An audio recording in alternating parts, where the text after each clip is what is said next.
Alright folks, what is a putty video without my trusty Aves epoxy sculpt? I learned about the stuff a month or two ago, and since then I've been using it pretty regularly.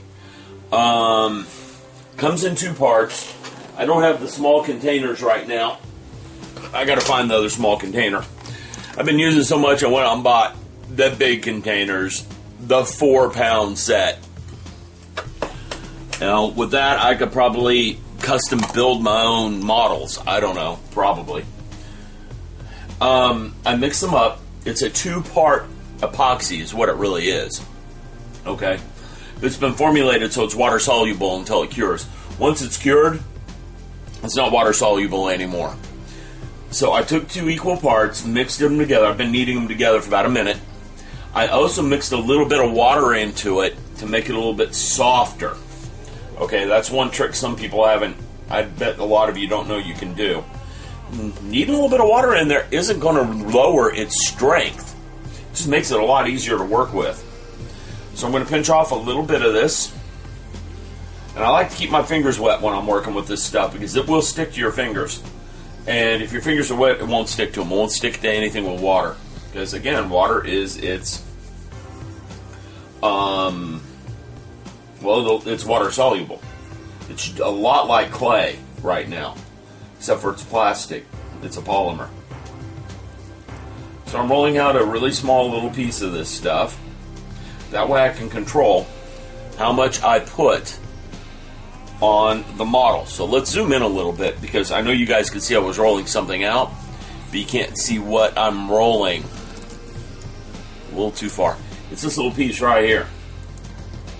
Alright, so I have a thin little piece. I have a spot where I nipped the model a little too tight, too hard. And the model doesn't quite line up properly right here. It's kind of stair-stepped. So I want to get rid of that stair-step. So, keeping my fingers wet, I grab my little snake of Aves, and I'll lay it down on the seam. Now, I've got more here than I need, so I tend to take my putty knife, not my putty knife, my hobby knife, and cut the Aves with it. And yes, I mixed up way more Aves than I need to do seam filling with. There's a reason for that. You'll see that in a second. I'm going to try and experiment with Aves. I keep experimenting with this stuff for various reasons. And then, keeping my fingers wet, I just kind of mash it down into the seam and then start running my fingers across it. Okay, now I'm running in a specific direction because that's the direction where the seam is stair-stepped. The left side's higher than the right side, so I'm pulling the Aves to the right. Drying that off so I can give it a feel.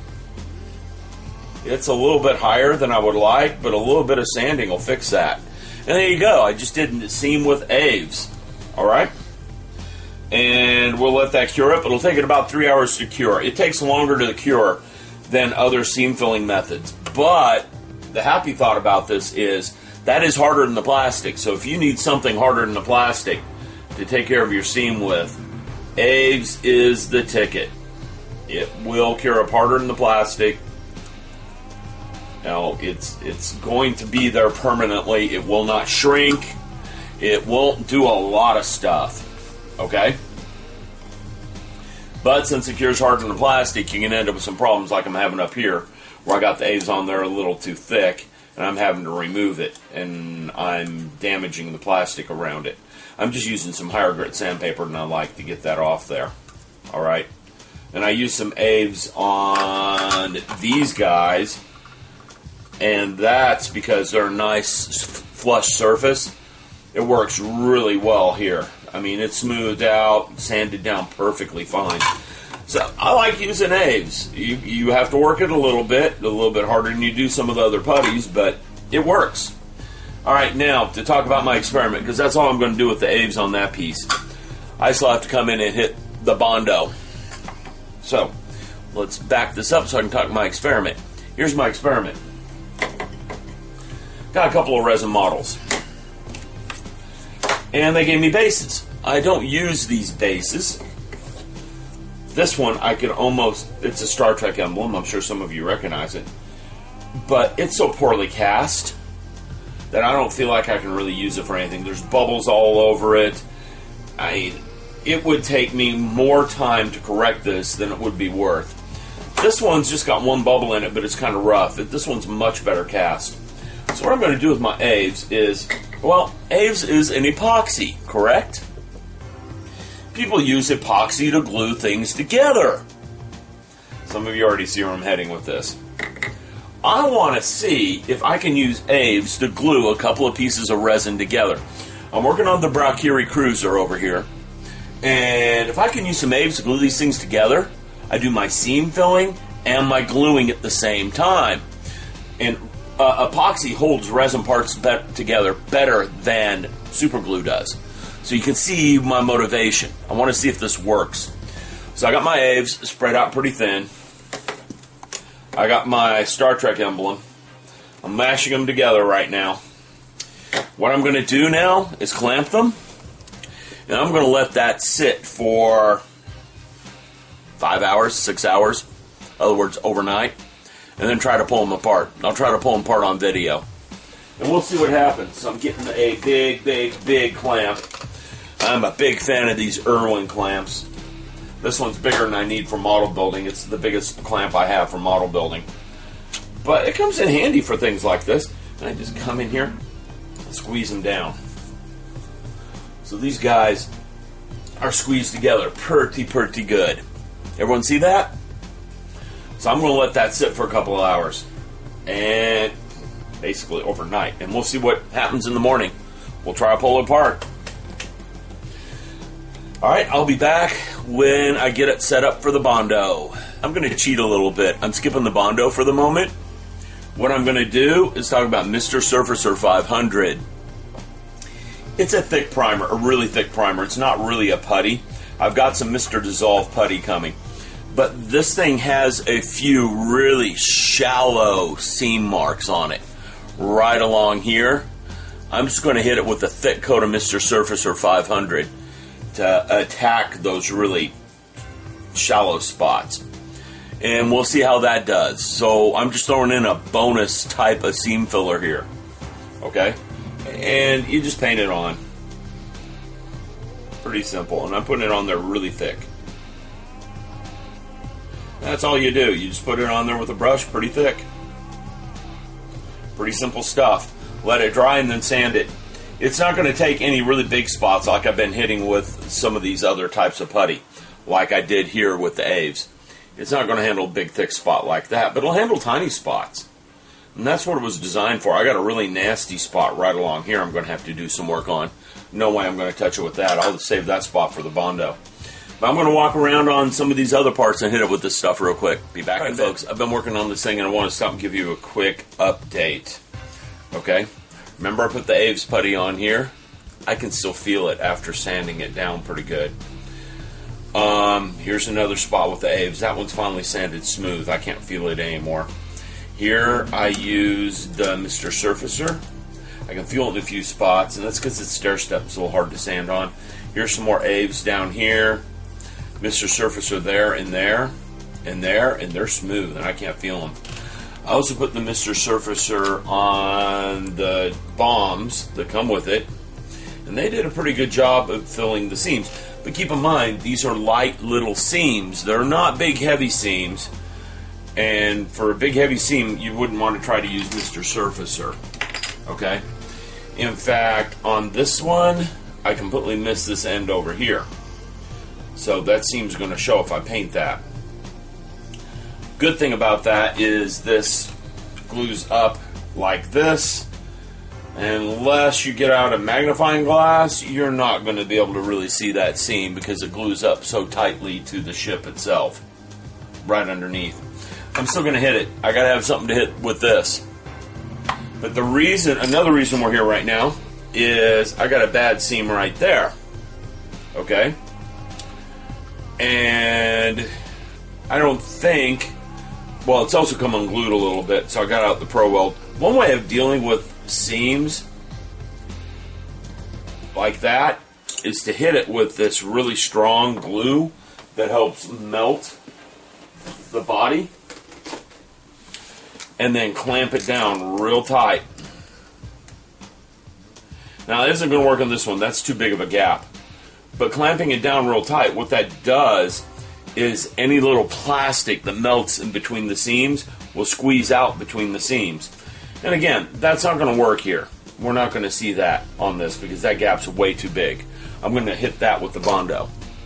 But I got to let that dry, and that's going to take an hour or two to dry. Just wanted to give you guys a short update. I'm going to have to work these seams down here a little bit more because I can still feel them with my fingers. And a few of these in here need to be hit a little bit better. Alright? And I'll show you how to see how well your seams are showing in a minute too. So we're just going to stop this for now. We're going to let this sit for a while. I'll come back to it later. Alright folks. Remember I talked about trying to glue two parts together with Aves epoxy sculpt? These sat overnight, almost 24 hours. And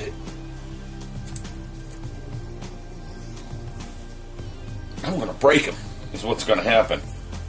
I'm going to end up breaking this resin. I got them to come apart. It holds, though. Doesn't hold incredibly well, but it holds. I bet CA would require almost as much to break that apart with. I have to think about it. It held very well. I had to really pull it to get it apart. That much CA, I don't know if I can pull that apart very easily. I'm going to have to experiment and find out. Scrape all that Aves off there and hit it with a big glob of CA and stick them together and see what happens. Because if CA holds better, I'm going to want that. I know epoxy resin, just plain old epoxy, 5-minute epoxy, going to hold better than this. Wow. But it does hold. You can glue things with Aves. It was pretty hard to pull them apart. It didn't just simply come apart. And I'm going to have absolute grief getting this disc off this piece.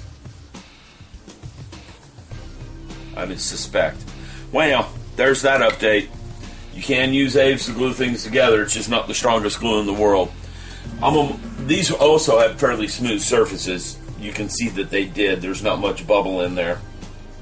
And it did conform to what little few micro bubbles were there. So I wonder if the texture was rougher, if it'd hold better. Probably. Anyhow, I'm going to experiment. We'll get some CA, glue them together, see what happens. I don't know if I'm going to glue them with 5-minute epoxy though, because I kind of like to keep the two parts, but kind of not. We'll see. I know I can get them apart if I glue them with CA. So I'll scrape that and come back later with another update on that one. Hello everyone. Working on the last segment in my putty video. Only thing left, Bondo. Alright, I'm going to get the Bondo open. Ooh, that looks like that needs to be done a little better. There we go, there's some... Oh! That's not good. I don't think that should be coming out. Yeah, not ready for this. Back in a bit. Let's try this again.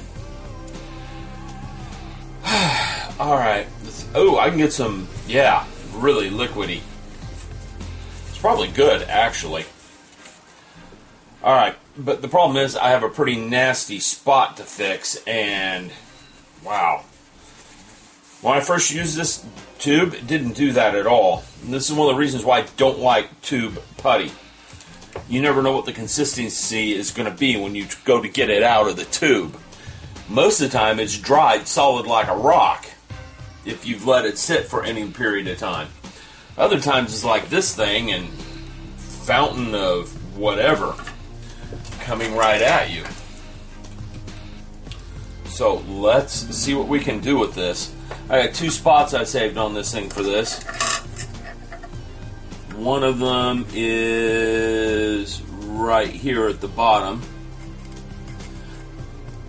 Yeah.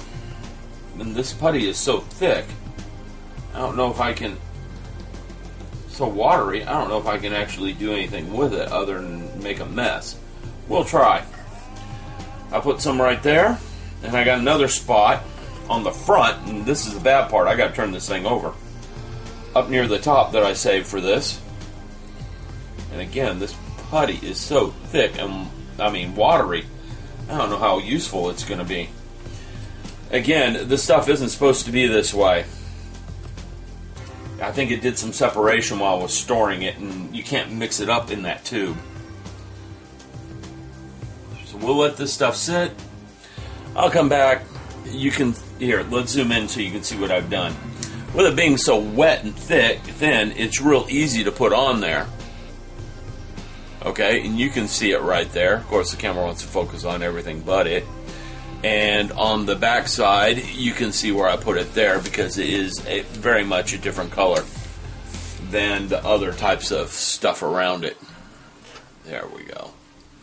So let's let that sit and cure up and see what happens while it reduces in size due to the moisture content. And I'll report back when I'm done. I might have to buy a new tube just to do this video with.